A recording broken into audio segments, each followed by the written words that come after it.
Personally, I know that part of the challenges is corruption.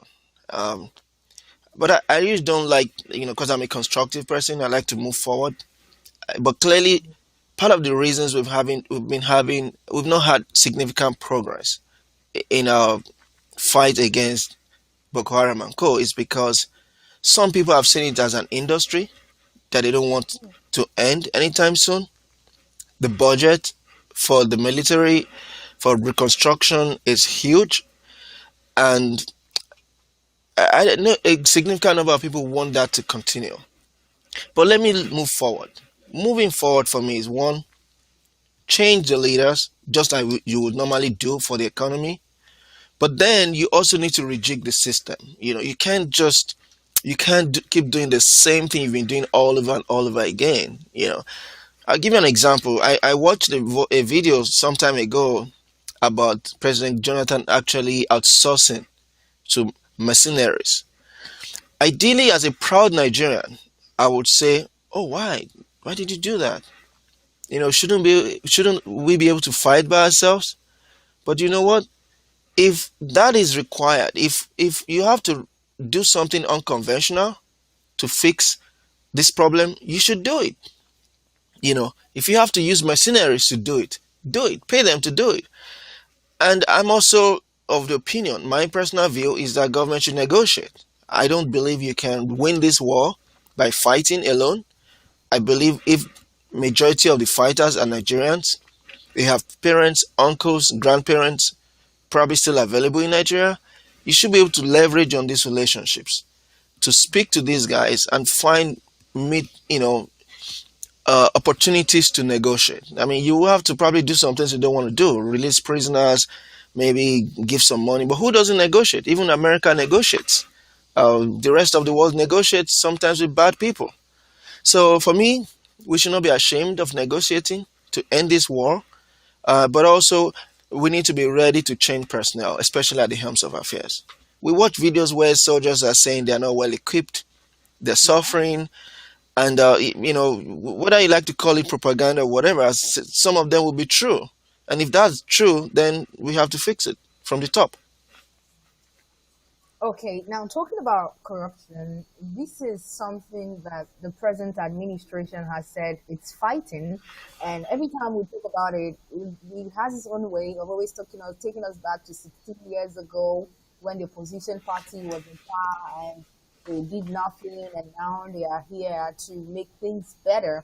But it seems like it keeps getting worse. We have a school of thought who says, well, the corruption fight is a fight against the opposition party. Once you belong to the ruling party, then you are free of corruption. Now, Orji Uzokalu is an ex-governor of Abia State who was convicted of fraud, running to 7 billion naira, and was sentenced to 12 years imprisonment by Federal High Court in Lagos State.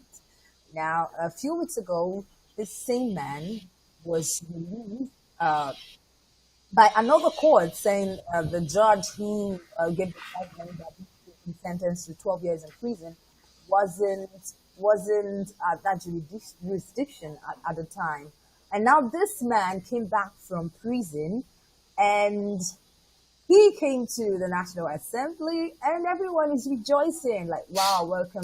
What do you have to say about this?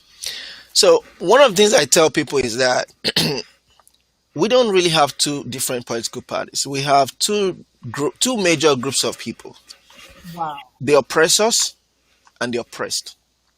Hmm. The oppressors don't care about religion, don't really care much about tribe, don't care about sex. So you see men and women coming together to steal. Hausa, Yoruba, Igbo collaborating to steal, collaborate to win elections. They are the same. PDP, APC, whatever it's called. But then you have the oppressed.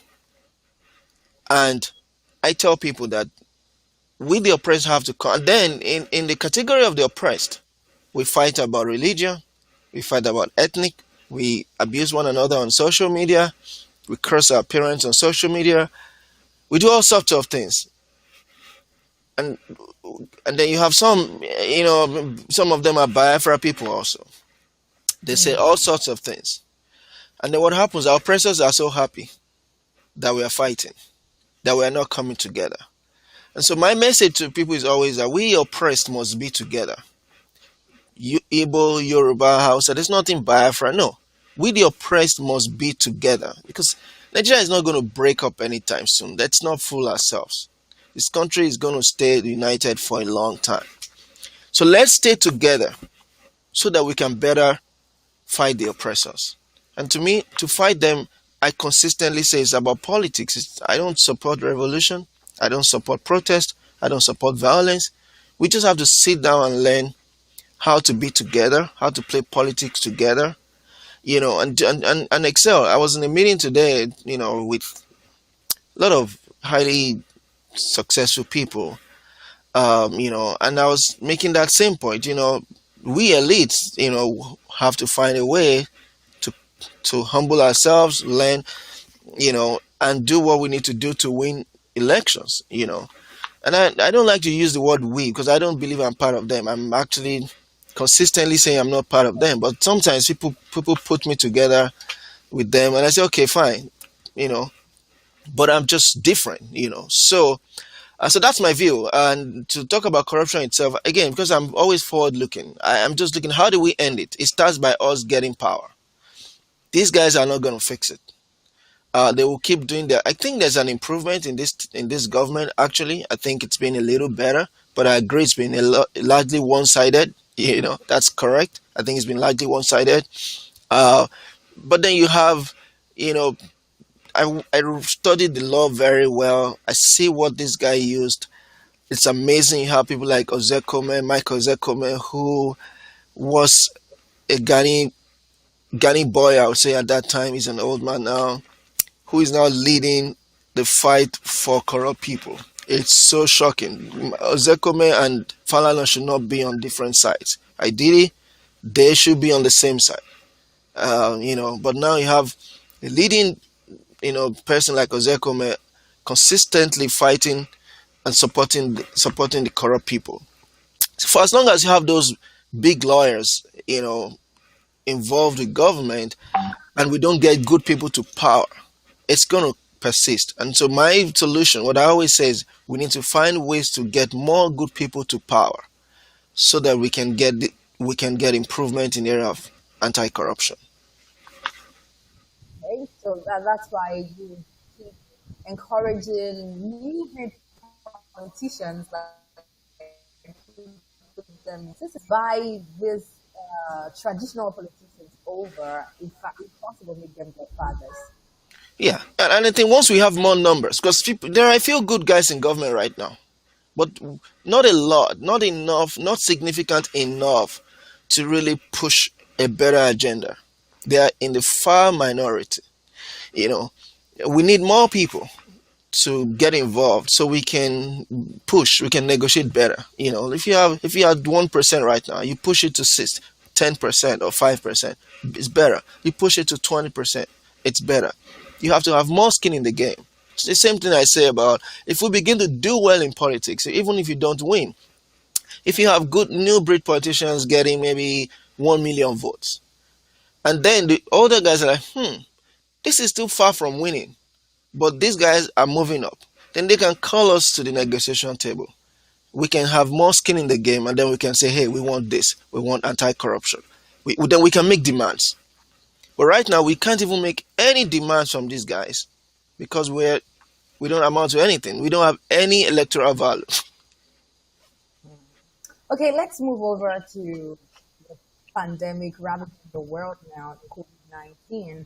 Well, in Nigeria, it seems like the government is trying all of its best, and yet the best is not saying enough. Even doctors who are at the front line of this pandemic are saying they would go on strike, although the government has said to pay them their hazard allowance. And I was reading a report where the Minister of Health was begging, literally begging these doctors not to go on strike. So what would you advise the Ministry of Health to do regarding this, to settle the issue? issues between the doctors at the front line and the ministry, and at the same time ensure that the COVID-19 is well curbed. I think the minister should be ashamed of himself. I think that he, I mean, I watched him say he didn't know about, I watched him say COVID was not new. The doctors were doing what they were used to doing.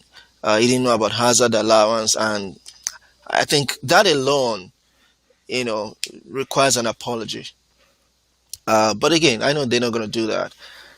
Why do Mhm. you wait until this time to pass to approve hazard allowance? Life insurance. When Lassa has been killing doctors in Nigeria for years, and Lassa fever is more deadly actually than corona. So Lassa has been killing doctors for years.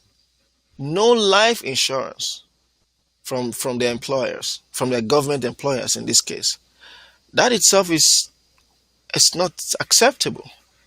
So when these guys start asking about life insurance, I feel that, and it doesn't take time to me because you have huge numbers. You can negotiate with insurance quickly. You can even deduct the premium from their salary temporarily while you look for funds to pay. It might not be more than 300 naira for, because for insurance, if you're dealing with large number of people, then the premiums will be low.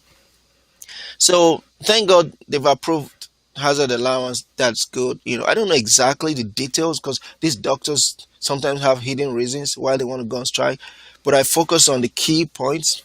I think that government needs to meet their needs quickly. It's not about begging them. You have to negotiate quickly.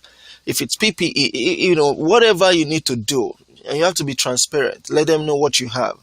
You know, but whatever you need to do to get these people back. For me, you don't wait until doctors declare strike. But government in Nigeria sometimes that's the language. That's the language they want. They want people to threaten before they act. But I think we shouldn't get to a point where we are threatened before we act. We need to be proactive, you know, and not wait until these times.